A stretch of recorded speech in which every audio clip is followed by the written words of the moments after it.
All right, waiting on my lovely face to show up on the live stream.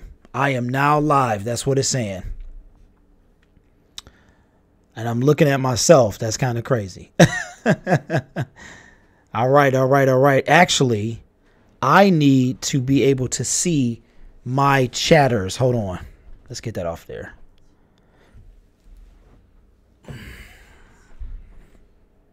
All right, let me grab my iPad real quick, guys. I'll be right back.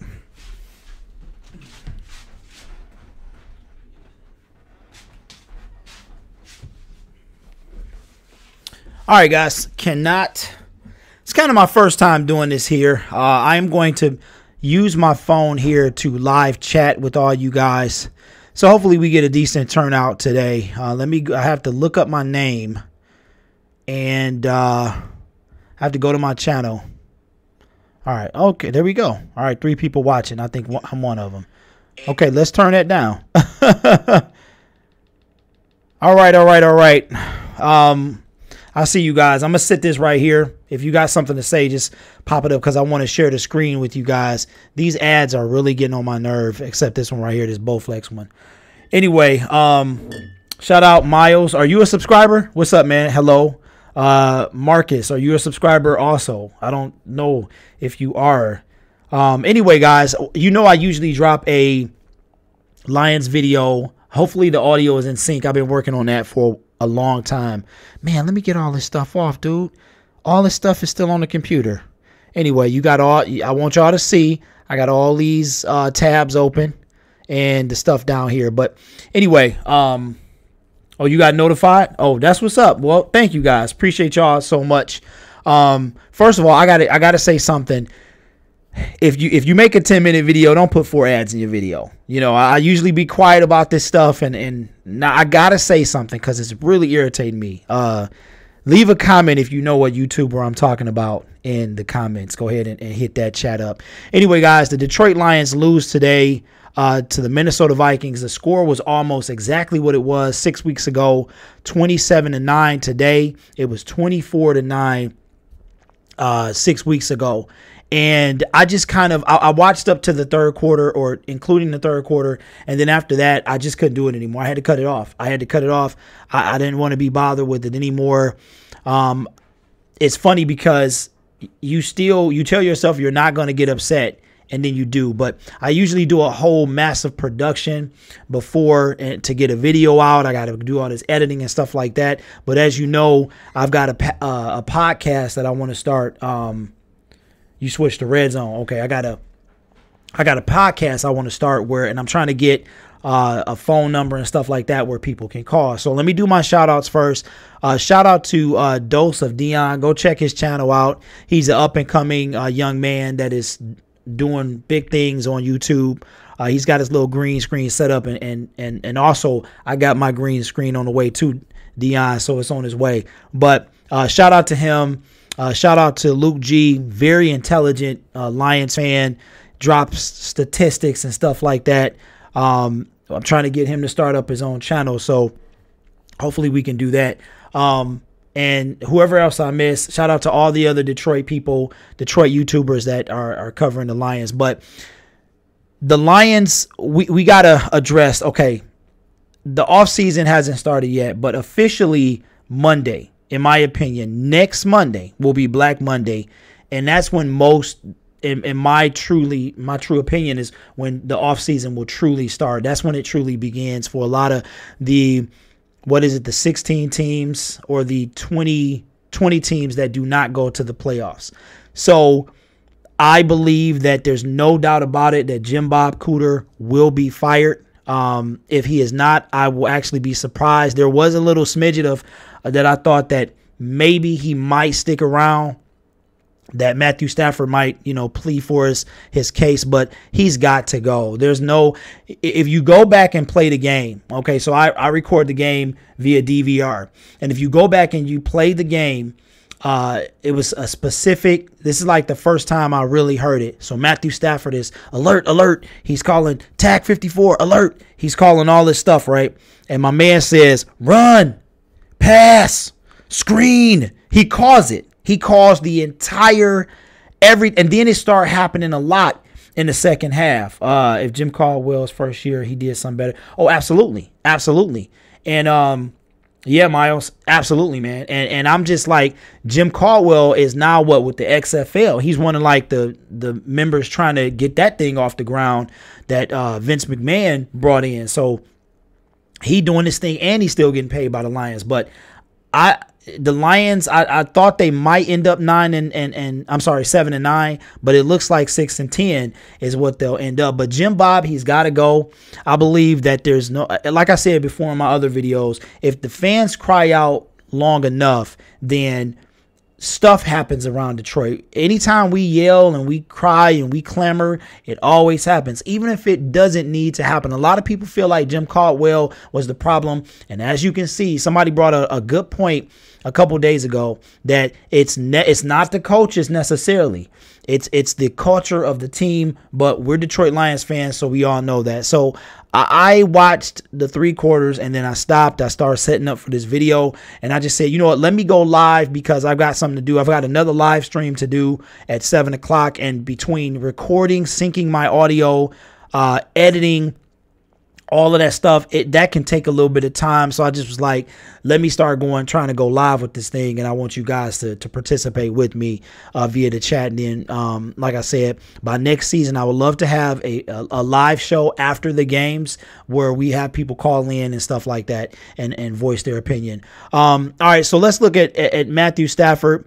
Once again, he only threw the ball. Well, he threw it a little more than he usually does. I'm going to put this over here so I can see it. Hopefully I can see it. He threw the ball a little more than he had in the recent weeks, but he was only 116 yards. Now, I have to say this. I know I went kind of hard on Matthew Stafford. I think it was thanks to the Thanksgiving game. I was frustrated and stuff like that. But Matthew Stafford started his 127th consecutive game today. He's only behind Matt Ryan and someone else. I forgot, excuse me, who it is, having my weekly Bud Light.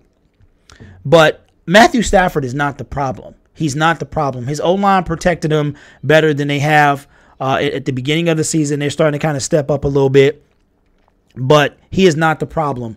Other than Galladay, you got LeGarrette Blount missing passes, dropping passes. There's one particular pass that he thought he was going to get lit up from the side. And if you watch it down, they played it in slow motion. He's bobbling the ball, and then he looks to the side while still trying to catch it because he just knew a train was coming to light him up. So he dropped that pass. He dropped another one. But Matthew Stafford is not the problem. I know he has not produced results, but if you go back and you look at the other Lions quarterbacks, and shout out to Luke G, but if you go back and you look back to the other quarterbacks, which one of them has produced either, especially with no run game? And LeGarrette Blount is not the answer. We miss Kerryon Johnson. So this season has been lost for quite some time, but all we can do now is just hope that they make better moves. Let me see. We need to move on from Blount. Yeah, I think we are. I think we're going to move on from Blount. When he gets the ball, he does his little his Sierra 1-2 step, and then he hit the hole right in the middle, and typically he doesn't get through. Now, I don't know if that's a LeGarrette Blount thing or an offensive line thing or a mixture of both of them, but Zach Zenner made LeGarrette Blount look like he ain't win no Super Bowls. You hear what I'm saying? He looked like, I mean, he was the one that they signed to a free year, and this dude came off the practice squad, but they knew to keep him because I think Zenner, let me see, I think Zenner had more. Let's take a look at this stuff. I think Zenner, look, he had to have more yards than LeGarrette because he's up here. If you look right here where the mouse is right here, he had more yards. Why is he up here? He had to have more yards. So I think he's gone. I think he's going to do what he usually does and pick up a one-year deal somewhere else. It was with the Patriots, then it was with the Eagles. Now it's with us. He's going to do his little one-year experiments. And I'm really interested to know why he came to Detroit on a deal.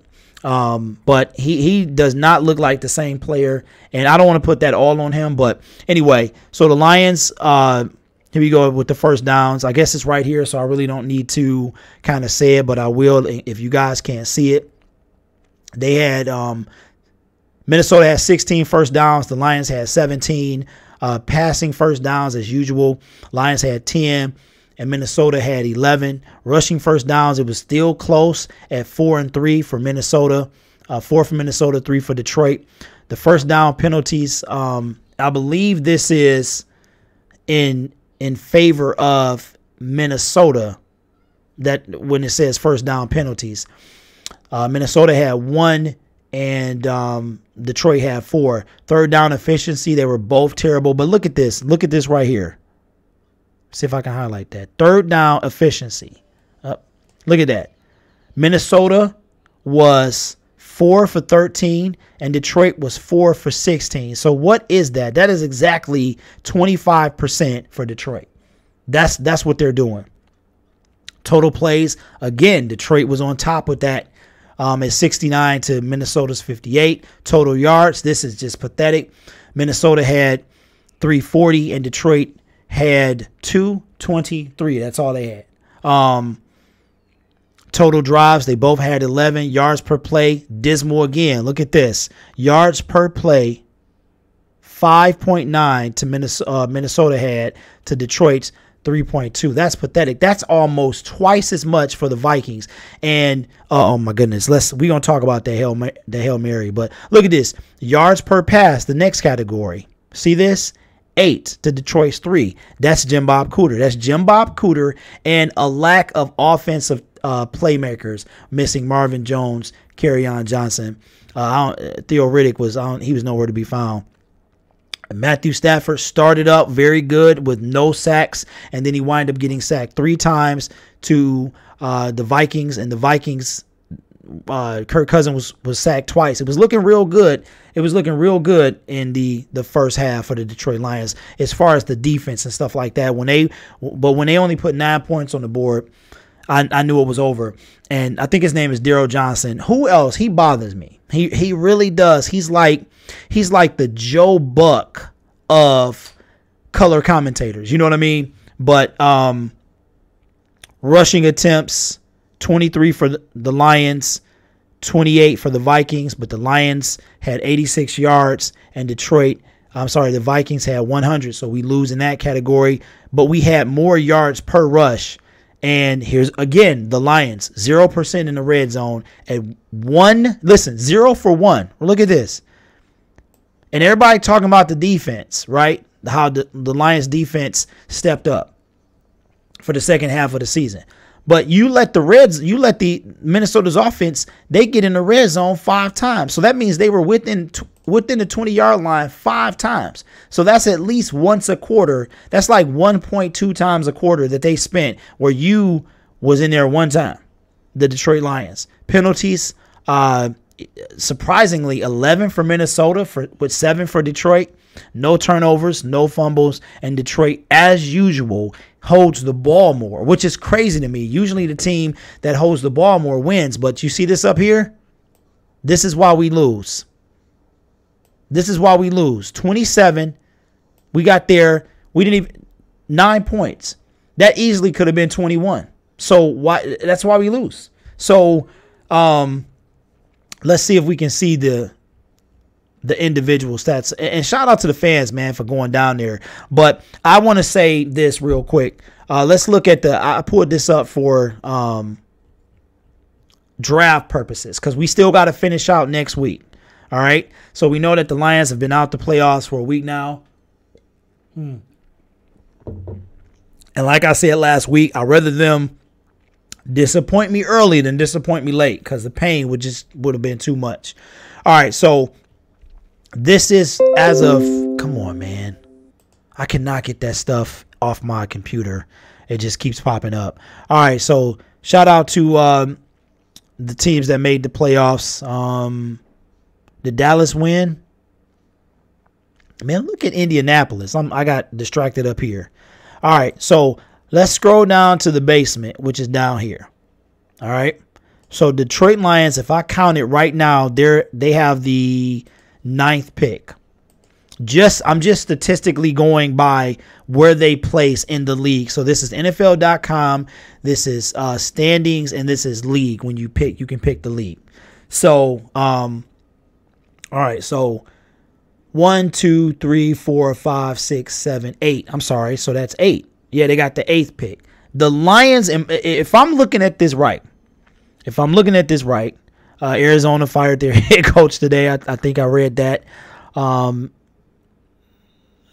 Gruden is going to get a mulligan year.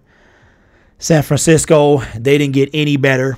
The Jets, it's real pathetic that one. Every time I see that, the fact that they have one less win than we do, I think about how that one of those wins came against us. The Giants then came up from the basement, and we gonna let the Jaguars leapfrog us in a minute. So the Lions are, man, let me count that again. 1, 2, 3, 4, 5, 6, 7, 8. Right now, it just purely looking at standings, they have the 8th draft pick. I want to say they had the 6th before today's game. But I believe that the Lions, if you look at this, they could possibly lose next week. So if they lose and the Jets beat them, the Niners beat them, they're not going to catch these two teams. These two teams are set for first and second. With the possibility of one of the teams leapfrogging the other. But the Detroit Lions, if Jacksonville wins, let's see who they win. Let's see who they play next week. Hold on, let's pull up. Let me see. I don't want to leave this page. But if the Detroit Lions, if the Jacksonville Jaguars, let's just say we lose, which I'm kind of hoping we do now. I don't want us to tank, but I'm kind of hoping we do, only because if you're doing bad, it's like, hey, we might as well just not throwing the towel and tank. We might as well just like, if we might as well lose, like, but not tanking. I'm not saying tanking. I'm saying it would be better for them to lose just naturally without tanking. So the Lions, let's say, so here we go. The Packers are ahead of us and the Bills are ahead of us. If the Jacksonville Jaguars, we lose and wind up 5-11, but we can get the Jaguars to win. That's a shame, man. We're looking at, if we can get the Jaguars to win, the Giants to win, the Buccaneers to win, and the Jets to win. Okay, the Jets are playing now. Are they playing now? They got to be. They lost in OT. They just lost. Let me refresh. I'm going to refresh this page. They just lost in OT. Way to go, Sam. Okay, where is everybody at now? It should have updated, but it didn't. It must just be over. But if we can get, wait a minute, is this updated? I don't think it is. If we can get them, okay, so they're now 4-11. All right. So that goes out the window. So they could be 5-11. Okay, yeah. So if they wind up winning next week and we lose, and they're also 5-11, we'll be ahead of them because they beat us. If we can get San Francisco to win today, let me see what they're doing. Oh, if we can get them to beat we need them to win. So if we can get them to beat the Bears, which probably won't happen, then we'll be ahead of them because they beat us. So it's a possibility that we can end up 5-11, and all of these teams, the Niners, the Jets, the Bucks, the Giants, and the Jaguars, can all end 6-10. And we would then leapfrog. The Buffalo Bills would be behind us because they beat us. The Packers winning would probably be solid for us, but we could possibly, I'm just kind of off the dome here, off the cuff, wind up with the 3rd pick. Right? Is anybody else seeing that math? The Niners beat us, so even though they'll have a better record, the Jets beat us, we'll have the same record. The Bucks, they'll have a better record. The Giants, they'll have a better record, and the Jacksonville. So we would go all the way from 8 to 3. That would just be truly pathetic. Absolutely. Let me see, Marcus. If there's a tie for 4-11, the NFL goes by points. So they don't go to by the head-to-head. That's not the first tiebreaker. It's head-to-head, because I thought that it was the head-to-head. That was the very first tiebreaker. That's what I thought, but it's all good. But that's what I thought. I thought it was the the head-to-head, that was the tiebreaker. But maybe that's for a different scenario. But what do you guys think? Will the Lions beat the Packers? Packers are not looking good at all, but they did pull out the win. Shout out to Aaron Rodgers. Don't really care for him, but he wanted to play. And shout out to Matthew Stafford too, for wanting to tough it out, and all the other Detroit Lions. And shout out to the fans going down there, because I'm not doing it, man. I told you, the next time I watch the Lions in their own home, they will be in first place in the division. So, yeah, man. You know what? The offseason, like I said, and I'll wrap it up, it started last week, in my opinion. It started with the Monday Night Football game, but it started last week. And we've got one more miserable game to go. And with let me see if this refreshes again. I'm going to go here because I really want this to refresh. Because the Packers now, we beat them, but they have a better record than we do. Did it update yet? 5-8-1, and it should mean that the Jets are 4-10. So it didn't update yet. But it looks like the Packers are going to be 6-8-1, which means the worst they could be is 6-11-1, right? Nope, because that's wrong. I'm looking at the wrong. 6-9-1, which means that if they win, which means that they officially have a better record than we do, right? Yep, because 6-9-1. Yeah. Somebody chime in and say something, but that game is going to be about draft position. So I don't even know if I want to watch it. I'll just probably do a video afterward. Yeah. So anyway. Once again, it's Derek P. Fields. Thank you guys so much. Thank you, 3, for being in the live chat. Appreciate y'all. Thank you for being subscribers. Appreciate y'all very much. I am going to try to do, like I said, for next season, I'm going to try and do big things. I've got the green screen coming. I've got trying to figure out a podcast, and I'm trying to figure out where people can call in. So I've been touching base with that. Let me see. I think for as bad as we played, I think the Lions are close. I think they're close too. I really do. But the story of the Detroit Lions, as we know, being Lions fans, is close, but no, whatever the saying goes, they're always close. And they drifted away under Matt Patricia. But that's kind of, I don't know, I wouldn't say that's expected of a first-year coach, because it's other first-year coaches that do way better.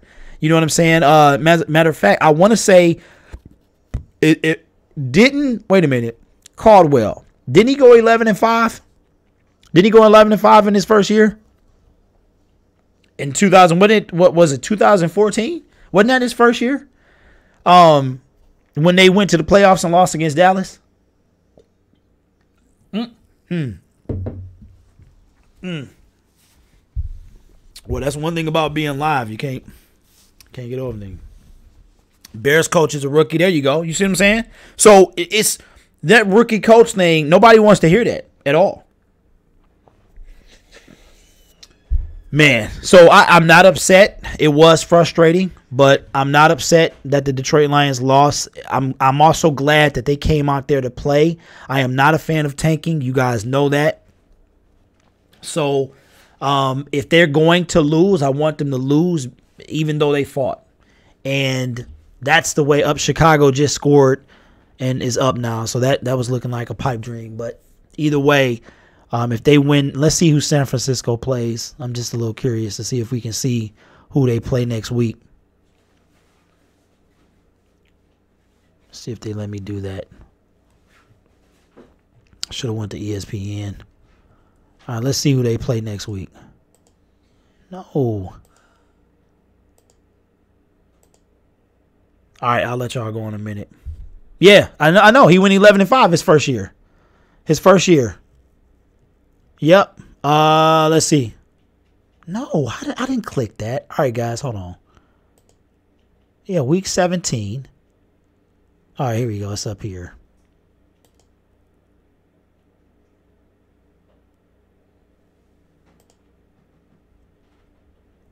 Oh, yep. Oh, well. They play the Rams. You know, you never know, though, any given Sunday. They play the Rams. So let's go back. Yeesh. Wow. Okay, they play the Rams. So it's a good possibility if they lose today and that they'll be 4-12. So it's probably safe to say that the Lions will get a oh, what's up, Eric? No. Yeah, I did say that. But that was the angry me talking, Eric. That was the I'm upset. I don't want to watch them rant. But you know how we do. We love pain. Otherwise, we wouldn't keep doing this every year. We love pain. We love suffering. We love this. Otherwise, we wouldn't do it, man. We wouldn't do it. So, but next week's game, I probably won't watch, to tell you the truth. I'll probably look at the stats afterward. But it does look like that the Lions will probably be guaranteed a top 10 pick. If they can just go out and fight but still lose. But not on purpose, though. There is a difference. So anyway, guys, thank you so much. This is a little different from what I usually do Sundays after the game. Like I said, it takes way too long to edit. I want to get more involved immediately after the game with the community. And so I just figured that this would probably be the best thing to do. So I'm about to go ahead and set up for my Bowflex live stream. I only watch bits and pieces. But you could not watch, right? You had to watch. That's what I'm saying. Let me pause this so I don't get a copyright. Last thing I say is I'm gonna try to get some software so I can put, different things that I've seen from the game into the video. But that's probably gonna come next year and stuff like that. So I got some things planned. But anyway, guys, it's Derek P. Fields. Thank you so much. I hope the audio was in sync. If you're inspired to work out, anything like that, I will be live streaming again in about 45 minutes, sweating. So check me out on that. Come back and check me out on the Bowflex Max Trainer at 7 o'clock. Anyway, guys, thank you so much for watching, and I will talk to you later. I am going to end the stream now. I will talk to y'all later. How do I do this? I have to go here and then here.